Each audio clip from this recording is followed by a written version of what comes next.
Was I wanted to keep something of the person with me. May 27, 1991, Milwaukee. 3 women find a naked-old boy bleeding in an alley. He's drugged, bleeding from his barely conscious. They call 911. Police arrive. A calm, handsome man approaches. He's my 19-year-old boyfriend, just had too much to drink. The officers believe him. Ignore the women's screams. Hand the boy back to him. 30 minutes later, the boy is dead. His name was Konerak Sinthasomphone. The man, Jeffrey Dahmer. By July 1991, police would discover 17 bodies, skulls in his freezer, hearts in the fridge, a barrel of acid dissolving flesh. This is how a serial killer murdered for 13 years while police looked the other way. Jeffrey Dahmer didn't look like a monster. Blonde, clean-cut, polite. Born May 21st, 1960 in Milwaukee. By age 18, he'd killed his first victim, hitchhiker Stephen Hicks, bludgeoned him with a dumbbell, dismembered the body, dissolved it in acid. Then he stopped for 9 years, joined the U.S. Army, got discharged for alcoholism, worked at a chocolate factory, seemed normal. But in 1987, the killing resumed, and this time he didn't stop. Between 1987 and 1991, Dahmer murdered 15 more men and boys, mostly black, mostly gay, mostly poor. He targeted the vulnerable, the forgotten. Dahmer's method was simple. He'd meet young men at gay bars, bus stops, or the Grand Avenue Mall, offer them money for photos or sex, bring them to his apartment at 924 North 25th Street, apartment 213, give them drinks laced with sleeping pills. Once they were unconscious, he'd strangle them, take Polaroid photos of the bodies in different poses. Then came the necrophilia, the dismemberment, the experiments. He drilled holes into victims' skulls while they were alive,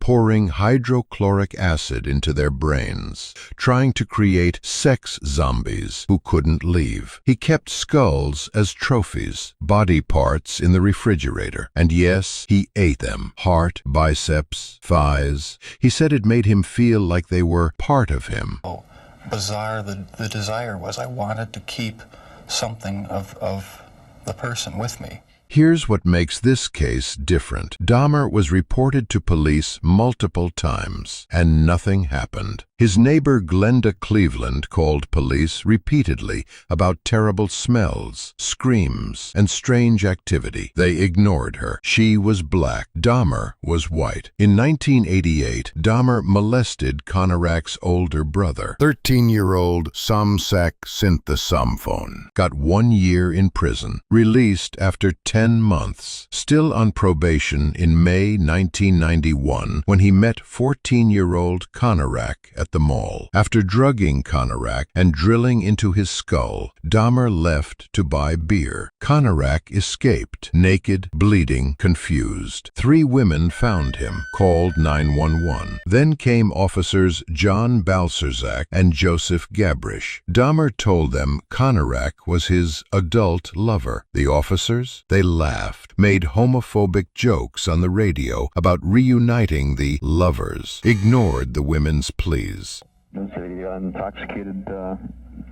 boyfriend of another boyfriend? Well, how old was this child? He wasn't a child, he was an adult.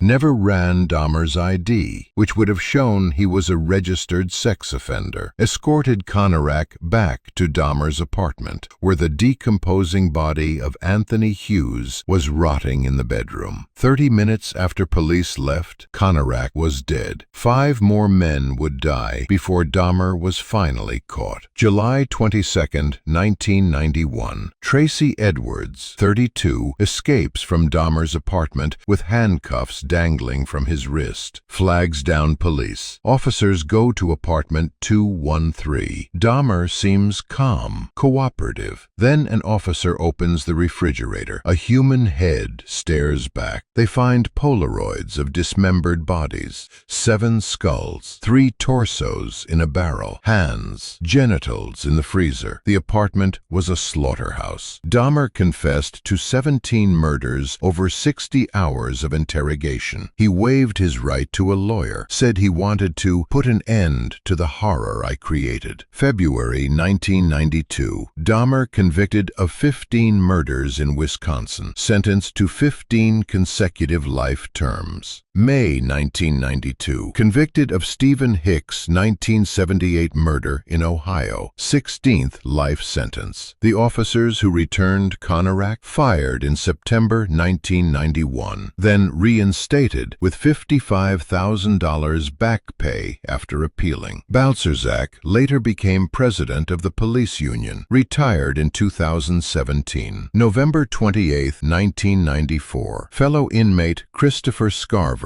beat Dahmer to death with a metal bar in prison. Dahmer was 34. 17 young men and boys, most of them black, most of them gay, all of them ignored by a system that didn't care. Jeffrey Dahmer didn't just kill with his hands. He killed because police let him, because racism and homophobia made his victims invisible. Konerak Sinthasomphone could have been saved. So could 5 others. The Milwaukee police paid Konerak's family $850,000. But no settlement brings back a child. No apology resurrects the dead. Remember their names, not just his.